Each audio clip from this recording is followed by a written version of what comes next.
Over the last 9 years, I have done my best to live according to the wisdom in a book attributed to Maslama al-Qurtubi, a historian and hadith scholar who lived during the Islamic Golden Age. By following the recommendations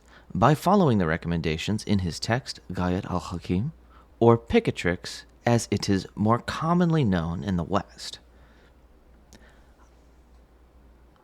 I have indeed found myself in the situations it describes,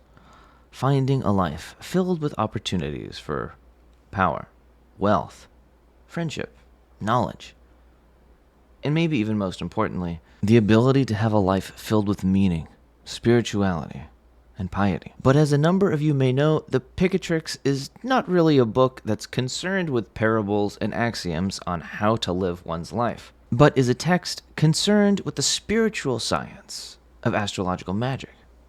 and the creation of celestial talismans, giving instruction on how specific prayers and rituals to the stars and planets can shape our lives according to our desires, in accordance to natural laws.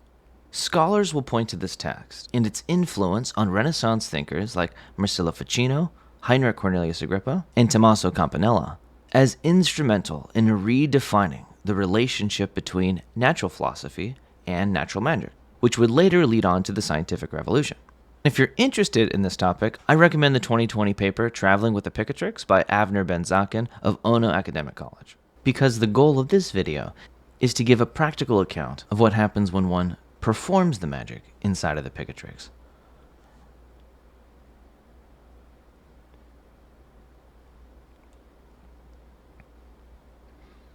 And it gives, over these years, I have made nearly 500 gemstone talismans using the instructions outlined on the Picatrix, and I'd like to go over their form and creation in great detail. This video may be quite long, and thus be broken up into parts, and if this is the case, I will do my best to section it off to make it more digestible. Thus, let us begin.